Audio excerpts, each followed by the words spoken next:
कहानी 1947 की उस तपती दोपहर से शुरू नहीं होती जब सीमा रेखा खींची गई थी, बल्कि इसकी जड़ें सदियों पीछे और हजारों मील दूर लंदन की उन गलियों में छिपी हैं, जहां एक नौजवान भारतीय अपनी पहचान तलाश रहा था। 25 दिसंबर 1876 को कराची के खारादर इलाके में एक बच्चे ने जन्म लिया। पिता जिन्ना भाई पूंजा एक संपन्न व्यापारी थे। उनका परिवार खोजा जाति से था, जिन्होंने सदियों पहले हिंदू धर्म से इस्लाम अपनाया था। उस बच्चे का नाम रखा गया मोहम्मद अली जिन्ना। जिन्ना बचपन से ही मेधावी थे और 1892 में वे वकालत की पढ़ाई करने लंदन चले गए। लंदन की आबोहवा ने जिन्ना को पूरी तरह बदल दिया। वे एक ऐसे अंग्रेज भद्र पुरुष बनकर लौटे जो नमाज से ज्यादा कानून की किताबों और सूट बूट की शान में यकीन रखते थे। लेकिन जब 1896 में वे भारत लौटे तो उनके पिता का कारोबार डूब चुका था। जिन्ना के पास न दौलत थी न पहचान, बस था तो एक अडिग आत्मविश्वास। उन्होंने बम्बई को अपना कार्य क्षेत्र चुना और जल्द ही शहर के सबसे महंगे और मशहूर वकील बन गए। उस समय के जिन्ना और 1947 के जिन्ना में जमीन आसमान का फर्क था। शुरुआती दौर में जिन्ना कट्टर धर्मनिरपेक्ष थे। वे भारतीय राष्ट्रीय कांग्रेस के सदस्य थे और गोपाल कृष्ण गोखले को अपना आदर्श मानते थे। उनकी देशभक्ति पर किसी को शक नहीं था। सरोजिनी नायडू ने तो उन्हें हिंदू मुस्लिम एकता का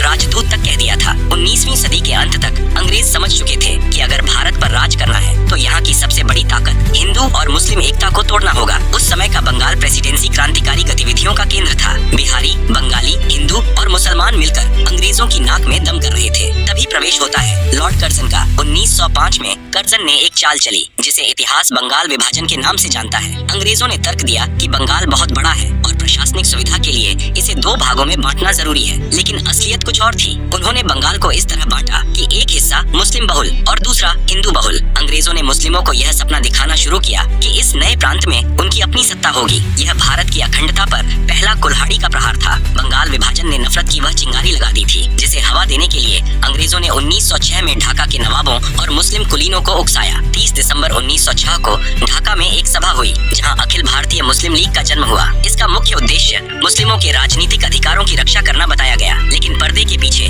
ब्रिटिश हुकूमत इस नई पार्टी को कांग्रेस के खिलाफ एक सुरक्षा कवच की तरह इस्तेमाल करना चाहती थी। दिलचस्प बात यह है कि उस समय जिन्ना मुस्लिम लीग के सख्त खिलाफ थे। उन्होंने लीग की सांप्रदायिक राजनीति की आलोचना की और कांग्रेस के मंच से एक राष्ट्र की बात की। इतिहास सिर्फ तारीखों का खेल नहीं है, यह इंसानी अहंकार की भी कहानी है। जिन्ना वकालत की दुनिया में नेहरू और पटेल से वरिष्ठ थे। वे एक सफल और स्वाभिमानी वकील थे। दूसरी ओर जवाहरलाल नेहरू एक प्रभावशाली और अमीर परिवार से ताल्लुक रखते थे। इन नेताओं के बीच विचारों का ही नहीं बल्कि व्यक्तित्व का भी टकराव था। जिन्ना को लगता था कि कांग्रेस में उनकी उपेक्षा हो रही है, जबकि नेहरू और पटेल की लोकप्रियता गांधी जी के सानिध्य में तेजी से बढ़ रही थी। 1909 के सुधारों के जरिए अंग्रेजों ने मुस्लिमों को पृथक निर्वाचन का अधिकार दे दिया, यानी मुस्लिम सीटों पर सिर्फ मुस्लिम उम्मीदवार खड़े होंगे और सिर्फ मुस्लिम ही वोट देंगे। यह वह दौर था जब भारत की राजनीतिक जमीन पर हम और वे की दीवार खड़ी की जा रही थी। जिन्ना अभी भी एकता के सूत्र में बंधे थे, लेकिन मंच तैयार हो चुका था एक ऐसे नाटक के लिए जिसका अंत करोड़ों लोगों के खून और आंसुओं से होने वाला था। प्रथम विश्व युद्ध की समाप्ति के बाद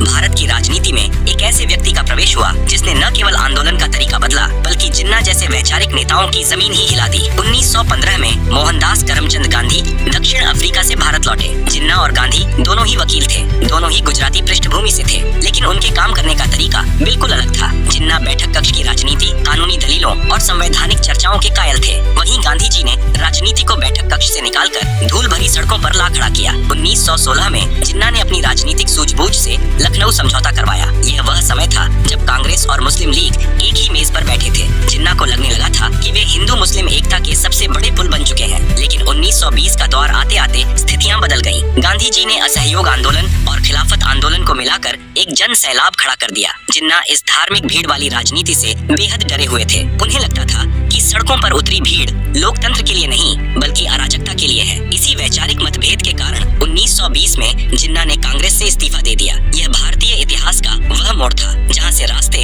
हमेशा के लिए अलग हो गए। कांग्रेस छोड़ने के बाद जिन्ना राजनीति में हाशिए पर चले गए। उन्हें लगा कि गांधी की आंधी में उनकी दलीलें खो गई हैं। हताश होकर वे लंदन चले गए और वहीं अपनी वकालत करने लगे। लेकिन भारत में मुस्लिम लीग का भविष्य धुंधला रहा था। 1930 के दशक में अल्लामा इकबाल और लियाकत अली खान जैसे नेताओं ने जिन्ना को वापस आने के लिए मनाया। जिन्ना को समझ आ गया था कि भारत की भावी राजनीति में अगर अपना वजूद बचाना है तो उन्हें मुस्लिमों का एकमात्र प्रवक्ता बनना ही होगा। वे भारत लौटे, लेकिन लेकिन इस बार उनके हाथ में सुलह की चिट्ठी नहीं बल्कि पृथक पहचान का झंडा था। 1935 के भारत सरकार अधिनियम के बाद 1937 में प्रांतीय चुनाव हुए। ये चुनाव भारत के इतिहास में निर्णायक मोड़ साबित हुए। कांग्रेस ने जबरदस्त जीत हासिल की, जबकि मुस्लिम लीग को मुस्लिम सीटों पर भी करारी हार का सामना करना पड़ा। जिन्ना को उम्मीद थी कि संयुक्त प्रांत में कांग्रेस उनके साथ मिलकर सरकार बनाएगी, लेकिन जीत के नशे में चूर कांग्रेस ने लीग के साथ सत्ता साझा करने से इनकार कर दिया। कांग्रेस का तर्क था कि वे खुद ही मुस्लिमों का प्रतिनिधित्व करते हैं, इसलिए उन्हें लीग की जरूरत नहीं है। इस एक इनकार ने जिन्ना के मन में यह डर बैठा दिया कि आजाद भारत का मतलब हिंदू राज होगा, जहां मुस्लिमों की कोई सुनवाई नहीं होगी। 1937 की हार और कांग्रेस के व्यवहार ने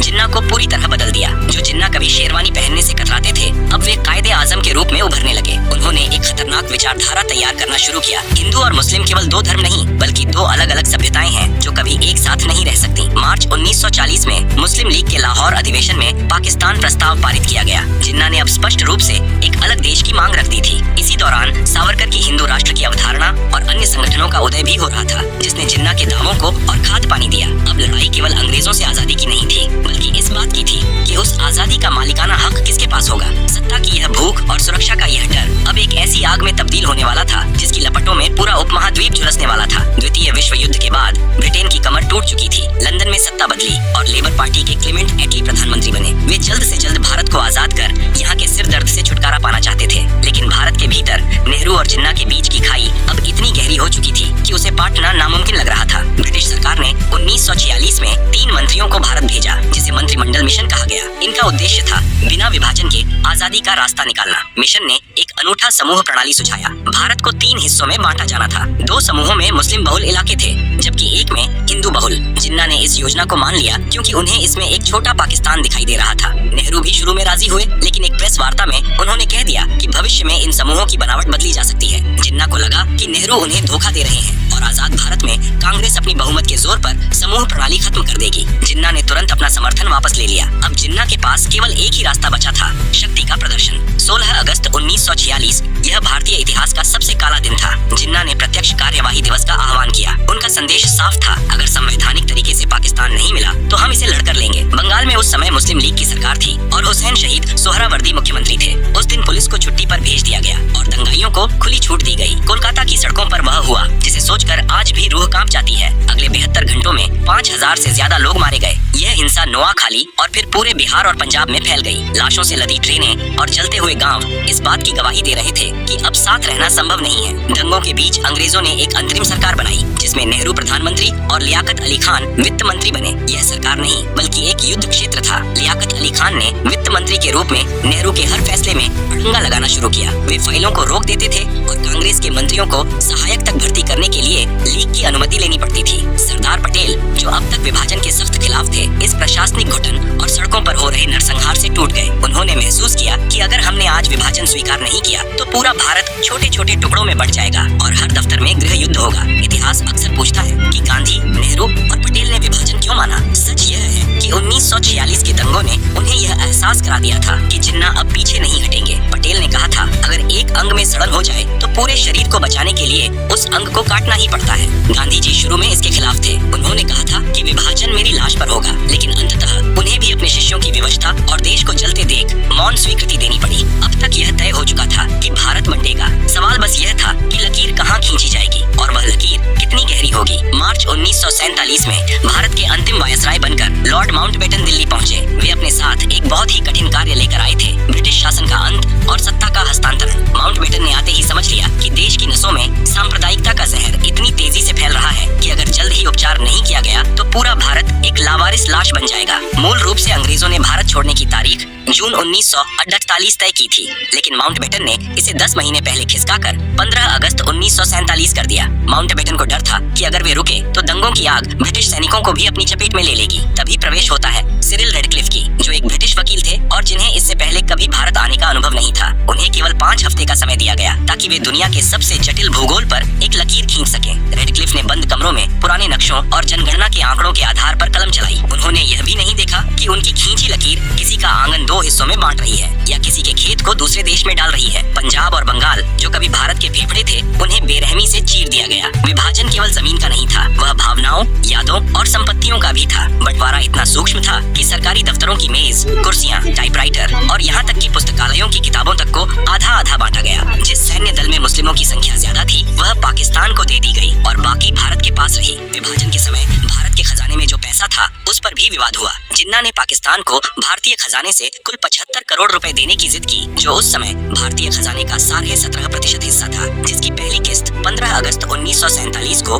20 करोड़ दे दी गई। बाकी 55 करोड़ रुपए देने का सरदार पटेल सुरक्षा कारणों से रोकना चाहते थे, लेकिन गांधी जी ने आमरण अनशन की धमकी दी ताकि पाकिस्तान को उसका हक मिले और भविष्य के रिश्ते कड़वे न हो। अंततः गांधी जी के दबाव में वह राशि पाकिस्तान को दी गई, लेकिन रिश्तों में आई वह खटास आज तक नहीं मिटी। 14 अगस्त की रात पाकिस्तान वजूद में आया और 15 अगस्त को भारत ने अपनी आजादी का जश्न मनाया। लेकिन विडंबना देखिए, जिस दिन करोड़ों लोग आजाद हुए उन्हें यह तक नहीं पता था कि वे किस देश के नागरिक हैं। रेडक्लिफ ने अपनी सीमा रेखा की घोषणा 15 अगस्त को नहीं बल्कि 17 अगस्त को की थी। 2 दिनों तक पंजाब और बंगाल के सीमावर्ती इलाकों में लोग इस खौफ में रहे कि उनका घर लकीर के इस पार है या उस पार। जब लकीर खींची तो वह किसी घाव की तरह थी। रातों रात दोस्त दुश्मन बन गए। जो पड़ोसी कल तक एक दूसरे के सुख दुख के साथी थे वे अब एक दूसरे के खून के प्यासे हो गए। विभाजन के बाद जो मंजर देखा गया वह मानवीय इतिहास की सबसे बड़ी त्रासदी थी। लगभग 1.5 करोड़ लोगों को अपना घर, अपनी जड़ें और अपनी पहचान छोड़कर भागना पड़ा। सड़कों पर मीलों लंबी कतारें थीं, हाथों में थोड़ा सा सामान और आंखों में अनजाना डर। सबसे खौफनाक मंजर था उन शरणार्थी ट्रेनों का। ट्रेनें जब स्टेशन पर रुकती थीं तो वे यात्रियों से नहीं बल्कि लाशों से भरी होती थीं। डिब्बों पर खून से लिखा होता था पाकिस्तान भारत को तोहफा। महिलाओं के साथ जो बर्बरता हुई वह शब्दों में बयान करना असंभव है। लगभग 10 से 20 लाख लोग इस नफरत की भेंट चढ़ गए। किसी ने अपना बेटा खोया, किसी ने माँ, तो किसी ने अपनी पूरी विरासत। जिन्ना ने वह पाकिस्तान तो पा लिया जिसके लिए उन्होंने अपनी पूरी राजनीतिक पूंजी लगा दी थी,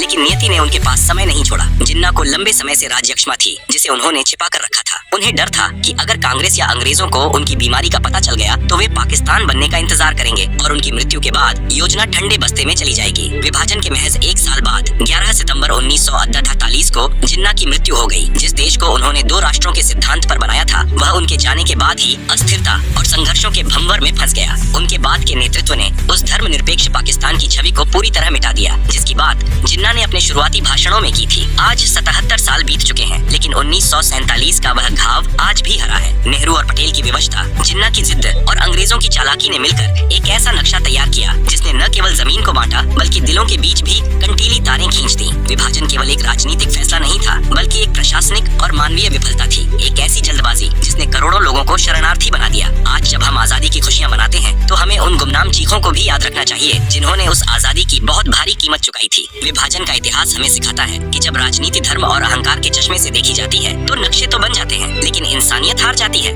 आज के लिए बस इतना ही, मिलते हैं बहुत जल्द। जय हिंद, जय भारत।